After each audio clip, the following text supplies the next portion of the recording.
Bonjour à tous, c'est Thibaut. Alors dans ce tuto, je vais proposer des exercices pour travailler les postures de la pince et de l'angle écart.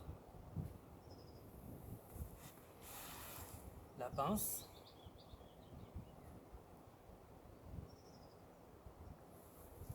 et l'angle écart.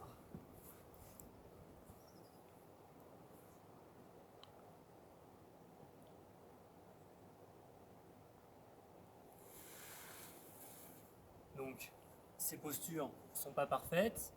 Normalement, il faudrait avoir la totalité du ventre en contact avec le sol pour l'angle écart et avec les jambes pour la pince, mais ça donne quand même un bon aperçu.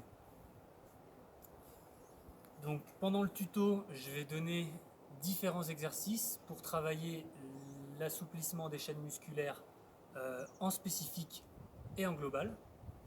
Je vais simplement montrer les exercices, donner un ou deux conseils dessus, mais il vous appartiendra de les maintenir, les répéter 2 à 3 fois, suffisamment longtemps avec un chronomètre, en respirant de manière régulière, calme, fluide, pour relâcher les fibres musculaires, les tendons et gagner en amplitude.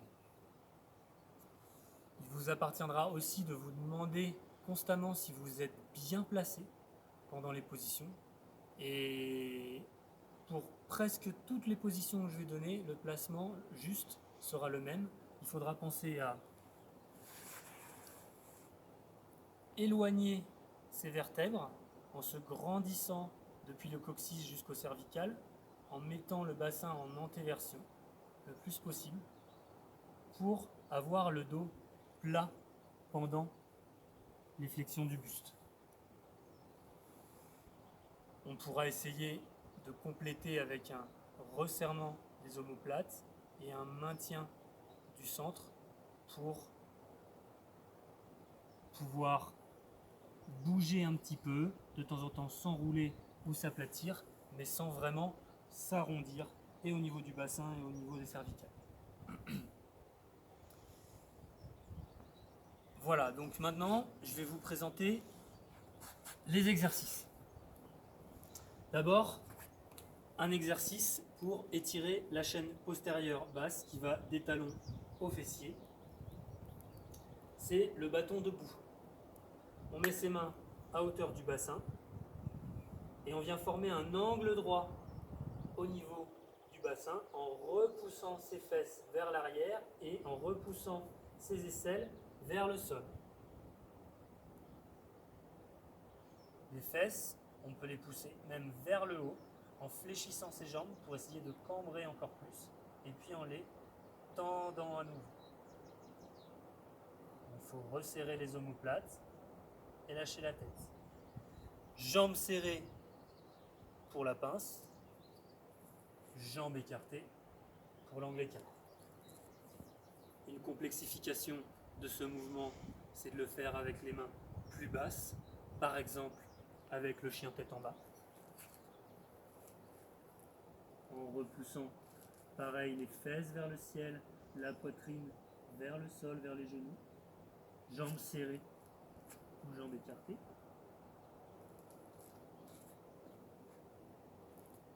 Et puis, une troisième solution pour assouplir la chaîne postérieure, c'est de le faire jambe par jambe, en étant allongé sur le dos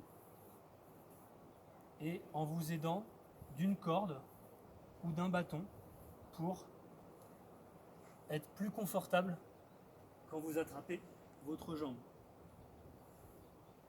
Je fais passer la corde derrière mon pied et puis ensuite je tire dessus en collant mes omoplates au sol et en gardant bien la fesse en contact aussi avec le sol.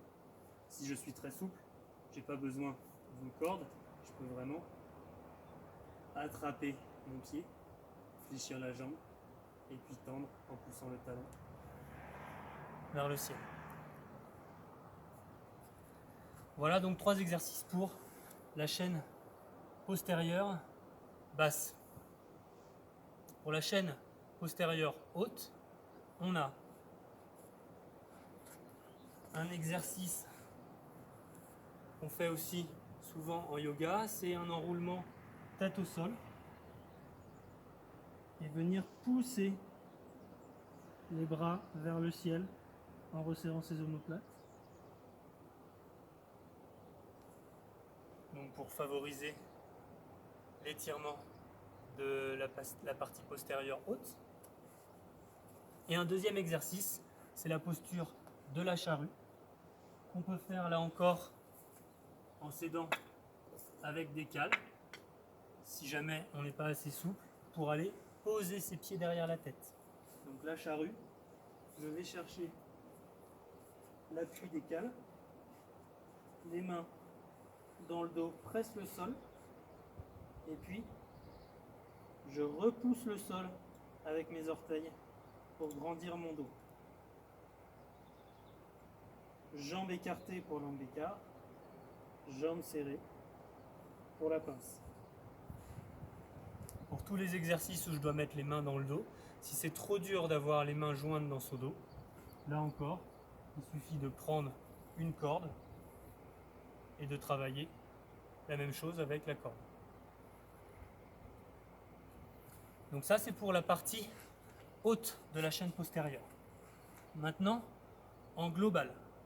En global, on a tout ce qui concerne la position de pince et d'angle écart en étant debout. Donc la position de pince en étant debout, c'est la cigogne.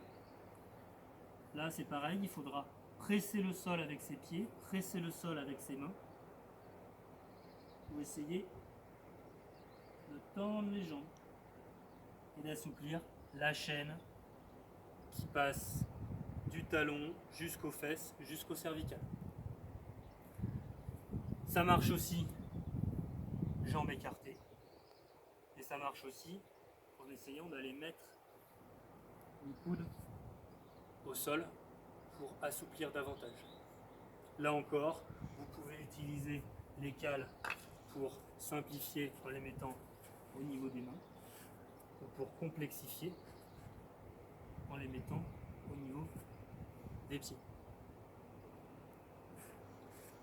Ensuite, on a du travail en global, mais jambe par jambe. Alors jambe par jambe, ça donnera donc des demi-pinces, des demi-angles. Dans cette position, venir attraper le pied en demi-pince. On peut le faire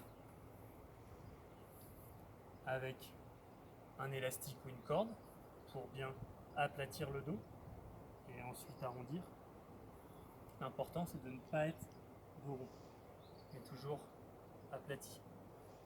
Et on pourra le faire de profil pour l'angle écart. En descendant, pareil, on peut relier son pied et son bras par une corde ou un élastique. Et puis aussi, en tournant le buste dans l'axe de la jambe. Donc à faire de chaque côté. Une fois qu'on a fait ça, il faudra évidemment travailler la posture de la pince et la posture de l'angle écart. Et dans ce cas, là encore, soit on utilise les cales pour surélever ses fesses, de sorte de simplifier l'aplatissement du dos pour réussir à quand même descendre. On peut combiner avec une corde ou un élastique et penser à faire dos plat, puis relâcher, puis revenir au dos plat, et ainsi de suite en le faisant très doucement, très fluide et en respirant régulièrement. Et on pourra aussi penser à le faire avec des cales, là je le montre pour l'angle écart, sous les pieds, où là l'idée sera de complexifier pour venir aplatir encore plus et descendre plus bas. Donc si on s'entraîne comme ça, le jour où on enlève les cales, tout d'un coup, c'est magique, on arrive presque à toucher. Voilà. Pour tous ces exercices, c'est donc du statique. On n'oubliera pas de travailler aussi en dynamique. Là, on s'est concentré sur l'étirement de la chaîne postérieure. Et en dynamique, il faudra se concentrer sur la contraction de la chaîne antérieure, celle qui permet le mouvement. Parce que la souplesse, c'est aussi de la force. Et donc, pour être fort sur la pince, il faudra être fort sur le rameur. Jambes serrées ou jambes écartées. Et donc, associer à vos séries de souplesse des séries de renforcement en vous assurant d'avoir suffisamment échauffé la chaîne musculaire opposée pour être sûr qu'elle ne se blesse pas lors de l'étirement. Voilà, on a fini.